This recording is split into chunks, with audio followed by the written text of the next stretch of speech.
Hola, ¿qué tal? Buenas tardes. Bueno, pues hoy estoy muy contento porque yo sé que todos andamos muy ocupados y invité a nuestros queridos amigos de Previsión Legal, a Javier Tapia, al cual agradezco muchísimo que haya hecho un espacio para platicar. Y también pues nos acompaña, por otro lado, Alan Soto. Alan, querido amigo, muchísimas gracias. Ya me decía Javier que mejor invitar al abogado para no andarnos inventando cosas. Y pues bueno, Alan, también agradezco mucho el espacio. Y bueno, y la idea es hablar hoy acerca de los cambios a la Ley Nacional de Extinción de Dominio y qué implicaciones está teniendo o va a tener estos cambios en la operación inmobiliaria, y por eso es que quería platicar con ustedes. Muchísimas gracias. Adelante. Buenísimo, gracias Mario. Pues sí, la verdad es que la Suprema Corte acaba de revisar y acaba de publicar sus conclusiones sobre ciertos aspectos que revisó, valga la redundancia, sobre la constitucionalidad de algunos de los artículos de esta ley. Y sin entrar en detalles del artículo fulano el párrafo sutano y demás, quisiera mencionar tal vez los más relevantes, si me lo permites, para el asesor inmobiliario, para el propietario de inmuebles que dedica al arrendamiento. El primero de ellos, creo yo que es el tema del destino del inmueble. Anteriormente, en la ley, pues digamos, antes de esta revisión, antes de este análisis por parte de la Suprema Corte, el destino del inmueble era sumamente relevante para iniciar un procedimiento de extinción de dominio. Y ahora esto cambia, o ahora el origen del inmueble cobra una mayor relevancia, de tal forma que, por ejemplo, si anteriormente el bien había sido adquirido con fondos de origen lícito, pero el bien había sido utilizado para cometer un ilícito, entonces el propietario tenía que demostrar algunas cosas. Algunas de estas siguen vigentes, ¿no? Ahorita voy a decir cuáles. ¿Cuáles no siguen vigentes? Primero, tenía que demostrar el propietario que no sabía que el inmueble estaba siendo utilizado, el destino pues era para cometer un ilícito, o que si lo sabía, había hecho todo para impedirlo y había acudido a las autoridades competentes. La Suprema Corte dice que estas funciones son más bien del ejecutor de la justicia y no del ciudadano. Es decir, yo como ciudadano no debo de impedir que se cometa un ilícito. No tengo forma de impedir que se cometa un ilícito. Puedo gritar, puedo ir a denunciar, pero hacer que un criminal no cometa un ilícito o que un sospechoso no forme parte de un proceso de índole penal relacionado con la delincuencia organizada, para mí como ciudadano común es imposible. Entonces, en este sentido, afortunadamente la Suprema Corte dice, esto no es competencia del ciudadano, sino de las autoridades competentes y por lo tanto, el destino para el cual fue utilizado el inmueble no será necesariamente el elemento más importante durante el procedimiento de extinción de dominio. Sí lo es el origen. Y entonces hay cosas que no cambian, ¿no?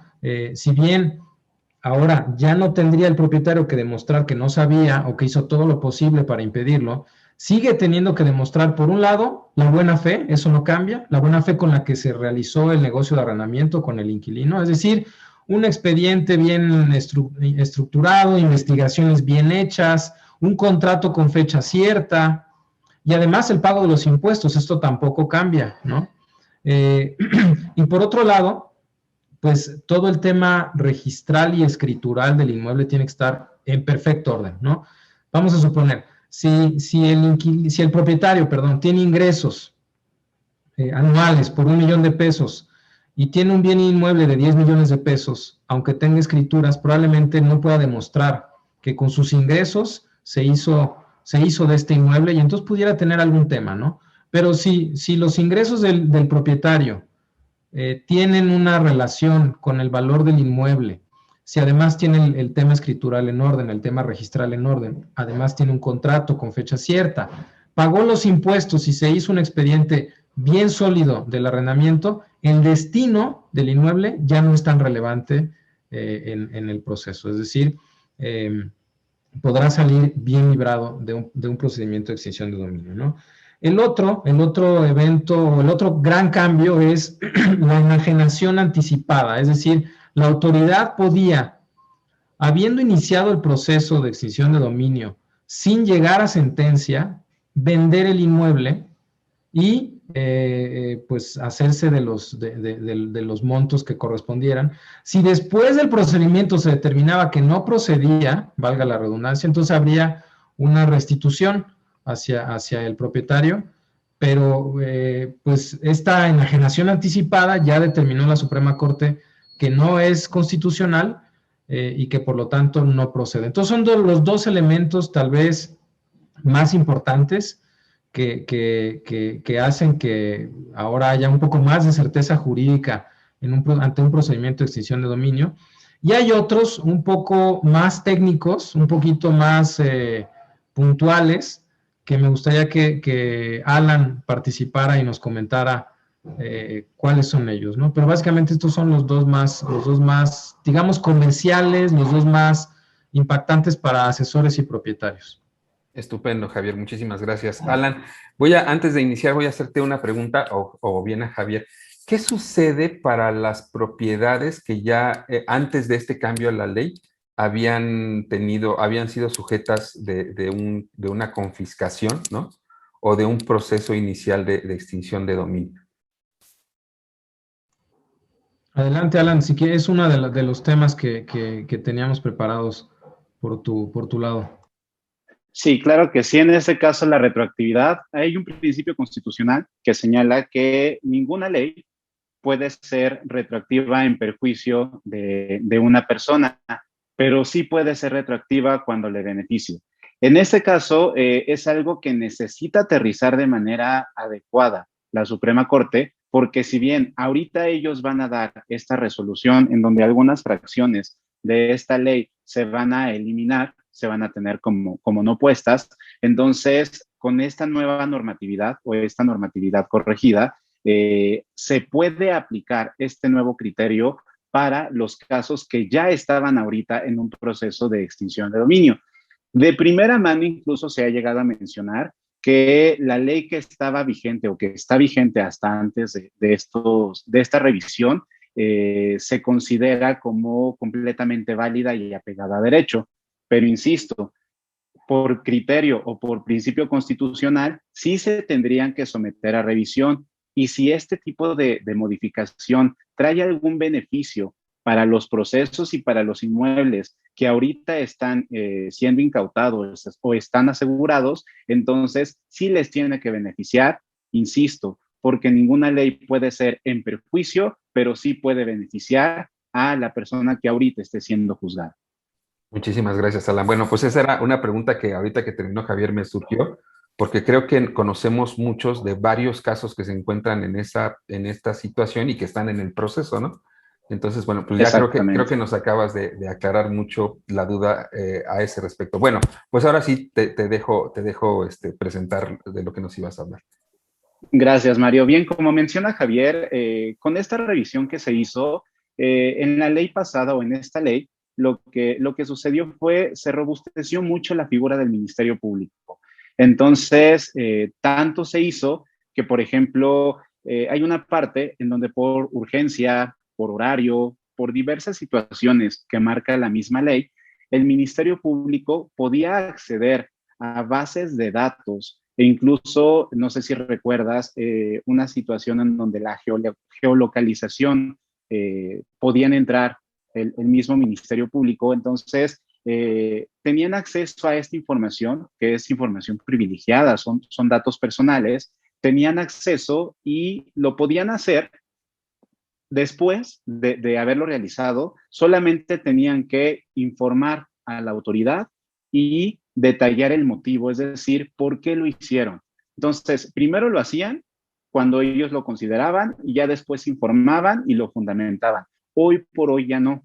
Esto no puede quedar al arbitrio del Ministerio Público. Siempre tiene que existir una tutela legal, una tutela jurisdiccional, que aquí es donde se robustece también la parte de los jueces de control.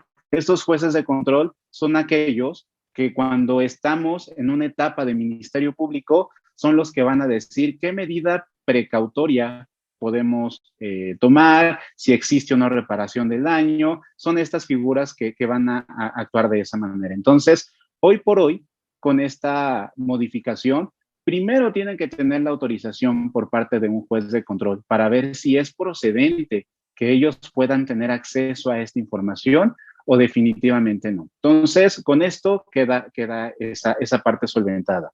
Otra situación muy importante es en donde decían que los inmuebles podían ser vendidos conforme a su naturaleza, como menciona Javier, pero esta parte de naturaleza en las renglones siguientes, justamente en las fracciones siguientes, van diciendo qué tipos de inmuebles pues justamente pueden ser sometidos a extinción de dominio y vendidos. Pero aquí, por ejemplo, dice conforme a su naturaleza y no nos da un parámetro de a qué se refiere con naturaleza. Por decir algo, son los que son de color azul o son los que están hechos de concreto. Como no nos da un parámetro, entonces quedaba nuevamente al criterio de ellos.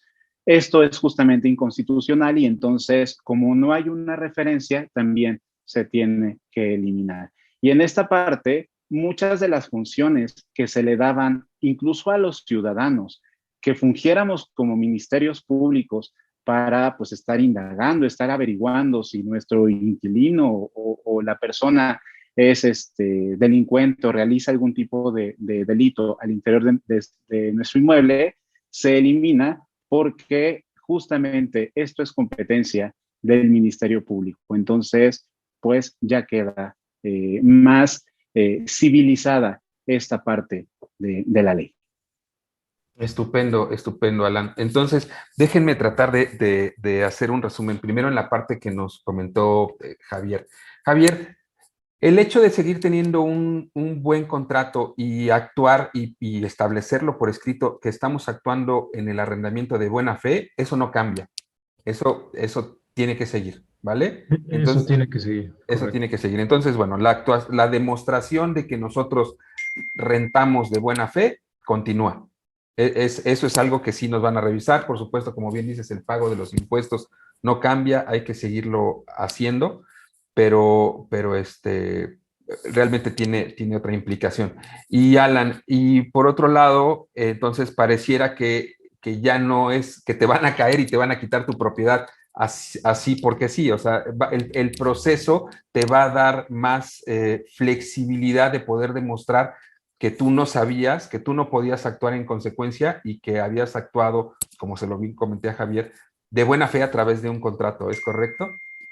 Exactamente. De hecho, también con estas modificaciones se estipula que la medida tiene que ser proporcional. Entonces, no necesariamente tiene que ser la misma para todos. La medida tiene que ser gradual conforme al tipo de delito o al tipo de circunstancia. Y es por eso la vital importancia de que intervenga un juez de control. Interviniendo un juez de control, él va a dictaminar cuál es la sanción o cuál es la medida cautelar que debe de aplicarse justamente conforme a cada caso en concreto. No todo se puede juzgar igual. Ok, perfecto. No, pues muy interesante. O sea, creo que es algo que nos tomó a muchos por sorpresa. De repente, a mí en la madrugada me mandaron unas notas de periódico. Después, en la mañana, en los noticieros, empecé a oír un resumen, ¿no? Acerca del cambio en la ley de extinción de dominio y de repente era algo que quizá como inmobiliarios, pues no nos esperábamos o no teníamos como una referencia, ¿no? De que se estaba legislando en ese contexto, pero es muy bueno darle esta información a los asesores, o sea, que todos los asesores se enteren, pero sobre todo, y a mí los que más me tienen preocupado, y de verdad, porque además tengo que decir que muy cerca de mi casa, y yo conozco a la propietaria, acaba de haber hace un par de meses una situación en la cual, pues, había gente ahí que no sé qué cosas hacía, pero que la dueña, pues, tenía un arrendamiento normal, se supone personas normales, pero se supone que al final resultaron ser unos malandros, ¿no? Y tú pues quedas en la total, pues atados de mano como propietarios, ¿no? Dices, oye, pues yo tenía mi contrato, yo hice las cosas bien y pues ahora te enfrentas a perder tu patrimonio. Entonces esto, bueno, da un viso de luz, ¿no? Al final del camino para esos propietarios que actuaron de buena fe, ¿no, Javier? Exacto. Creo que con estos cambios, y Alan, si digo alguna tontera, me me corriges, creo que estos cambios devuelven a la ley de extinción de dominio el espíritu original que se buscó desde el ámbito internacional. O sea, realmente nuestra adopción de una ley de esta naturaleza obedece a una tendencia internacional para combatir al crimen organizado. Tradicionalmente, el crimen organizado lava dinero a través de la adquisición de inmuebles y utiliza los inmuebles para seguir cometiendo sus ilícitos. Entonces, ¿cuál fue el espíritu, por ejemplo, en Colombia, en España, en otros países en los que este tipo de leyes comenzaron a gestarse? Justamente limitar la adquisición de bienes inmuebles por parte del crimen organizado. Sin embargo, ¿qué pasa en México? Nos fuimos, pues, a un nivel de pulcritud que afectó a los inversionistas, que afectó a los dueños de inmuebles que adquirieron sus propiedades con bienes de origen lícito. El tema es que el crimen organizado utiliza el arrendamiento para cometer sus fechorías. Y entonces el propietario, habiendo arrendado de buena fe, acababa por pagar, perdón, los platos rotos, ¿no? Entonces creo que se devuelve el espíritu original de contener la adquisición de bienes inmuebles con fondos de origen ilícito. Ahí sí, si el origen es ilícito, se van con todo y vaya, ahí no hay forma de defenderse. Pero cuando tú lo adquiriste de manera lícita y tuviste la mala suerte, habiendo hecho un buen expediente, habiendo hecho una buena investigación, habiendo arrendado de buena fe, no tienes por qué perder tu inmueble. Entonces creo que nos da como dices, un viso de luz, un poco más de certeza al inversionista inmobiliario y le devuelve el origen, el espíritu original a este tipo de leyes que buscan atacar la adquisición de bienes inmuebles por parte del crimen organizado, ¿no? Estupendo, muchísimas gracias, Javier. Pues bueno, me surgen mil dudas, pero bueno, no es no es el ámbito para explorarlas, pero, o sea, te puedes imaginar, o sea, entiendo lo que me dices, Javier, pero yo me he enterado de gente que incluso está en un proceso de pagar una hipoteca, o sea, inmuebles hipotecados, ¿no? Que pues ellos los rentaban, ¿no? O sea, pues los tenían como una inversión y pues los perdían, ¿no? Y además, eso no implica el hecho de que tú canceles la deuda con tu acreedor, ¿no? Entonces, de verdad, unas situaciones increíbles. Entonces, ahí es donde dices, oye, pues te demuestro que está adquirido con bienes adquiridos de forma tan ilícita que hasta lo debo, ¿no? Sí, exacto. Que hasta lo debo. Entonces, pues la verdad es que esto sí viene, como bien lo comentas, a humanizar, a ser más equitativo, ¿no? A no ser tan agresivo esta ley de extinción de dominio, y creo que en este caso los ajustes y las revisiones de la ley pues son en beneficio total y absolutamente de los propietarios. Así es. Yo quisiera solamente reforzar, Mario, si me lo permites. Si bien es una buena noticia, o sea, sin duda creo que da certeza y se recupera el espíritu que yo mencionaba, esto no debe hacer que como asesores inmobiliarios bajemos la guardia. Es decir, si bien el destino del inmueble no va a ser detonante de una sentencia en perjuicio del propietario por extinción de dominio, si no se logra demostrar la buena fe, el pago de los impuestos y la adquisición de manera lícita, no hay forma de ganar. Entonces, como asesores inmobiliarios tenemos que hacer un buen expediente, tenemos que hacer buenas investigaciones, tiene que haber un buen contrato y nuestro cliente propietario tiene que haber pagado sus impuestos. De otra manera, aunque el origen haya sido, perdón, y las escrituras y todo el tema registral tiene que estar en orden. Si esto no se demuestra, aunque yo haya adquirido el inmueble con el fruto de mi trabajo, si no lo logro demostrar, si no hice investigaciones, si no tengo en orden el asunto, puedo perder el inmueble, ¿vale? Eso es importante, no hay que bajar la guardia. No, muchísimas gracias por la aclaración y muchísimas gracias, Javier, por el tiempo. Yo sé que estuvimos estirando, porque ibas con mucho trabajo, pero agradezco que nos hayas dado la oportunidad de platicar. Alan, yo agradezco muchísimo también tu voz experta, ¿no? Como abogado, dice Javier que abogado de veras, ¿no? No como algunos que andamos ahí, de legoleyos, o como no sé cómo se les llama, ¿no? Medio leídos y enterados en leyes, pero es bueno tener una voz profesional, ¿no? Y agradezco también, Alan, pues tu participación. Pues no me resta más que agradecerles.